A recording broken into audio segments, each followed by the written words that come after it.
ఇప్పుడే ఎన్గోల్డ్ బయర్స్ కి కాల్ చేయండి. మీ తాకట్టు బంగారం కష్టాలకి గుడ్ బై చెప్పండి.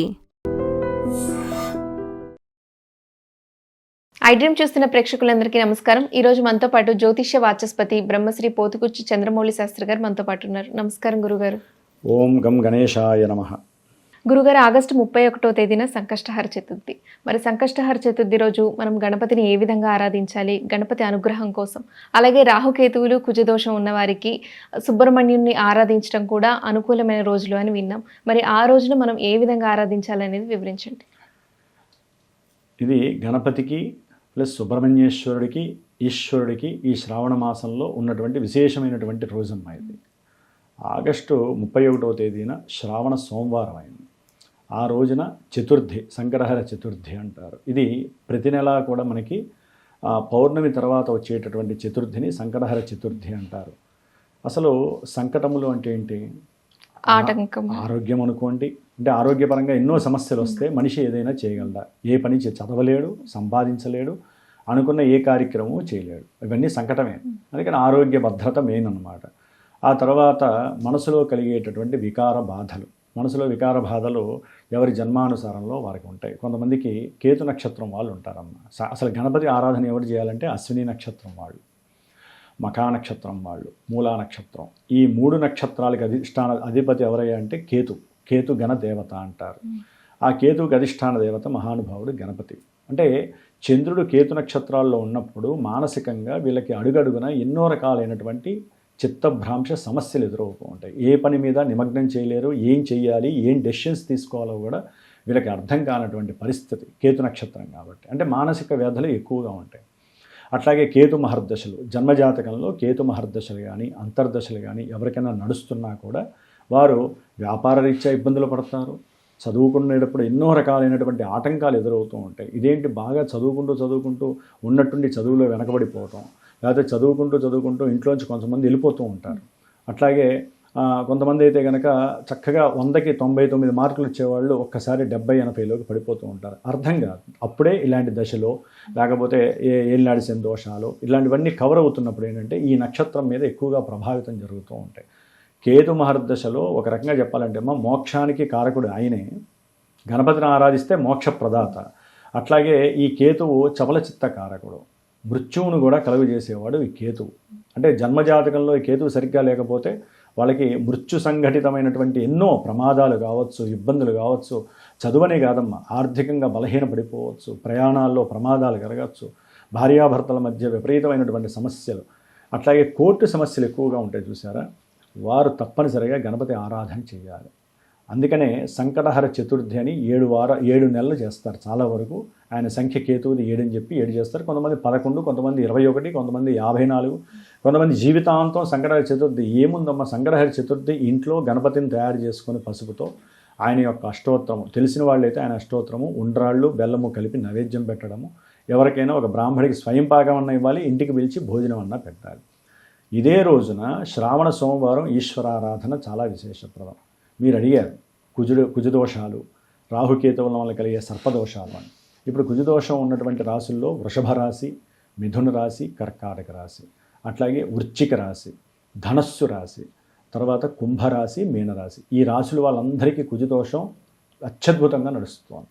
జన్మజాతకంలో కూడా ఈ కుజదోషాల వలన వివాహ ఆటంకాలు, వివాహం అయ్యి ఇరువురి మధ్య విపరీతమైనటువంటి గొడవలు, నిత్యము ప్రశాంతత లేకుండా బతికేవాళ్ళు దాదాపు 100 మందిలో 99 మంది ఉంటారు.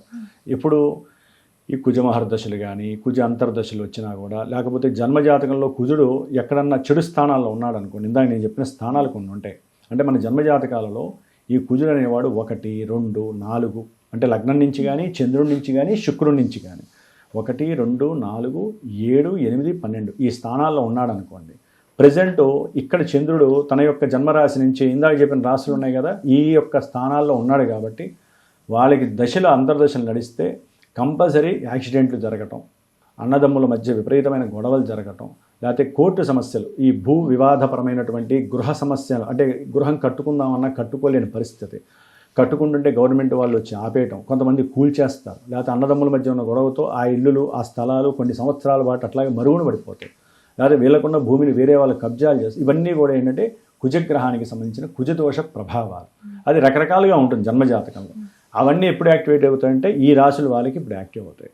అట్లాగే కుజ నక్షత్రాల వాళ్ళు ఉంటారు. ధనిష్టా నక్షత్రము, అట్లాగే చిత్తా నక్షత్రము, మృగశిర నక్షత్రం, వీరికి వలన ఈ విధమైన సమస్యలు వస్తే కుజదోషానికి చాలా రకాలైనటువంటి మనకి ప్రక్రియలు చాలా ఉన్నాయి, పరిహారాలు. అది జన్మజాతకంలో చూస్తేనే చెప్పాలమ్మా. ఇప్పుడు గోచారంలో దీనికి సంబంధించి ఈ సంకటహర చతుర్థులు చాలా విశేషమైనటువంటివి. ఇక రాహుకేతువుల వలన సర్పదోషాలు ఉంటూ ఉంటాయి.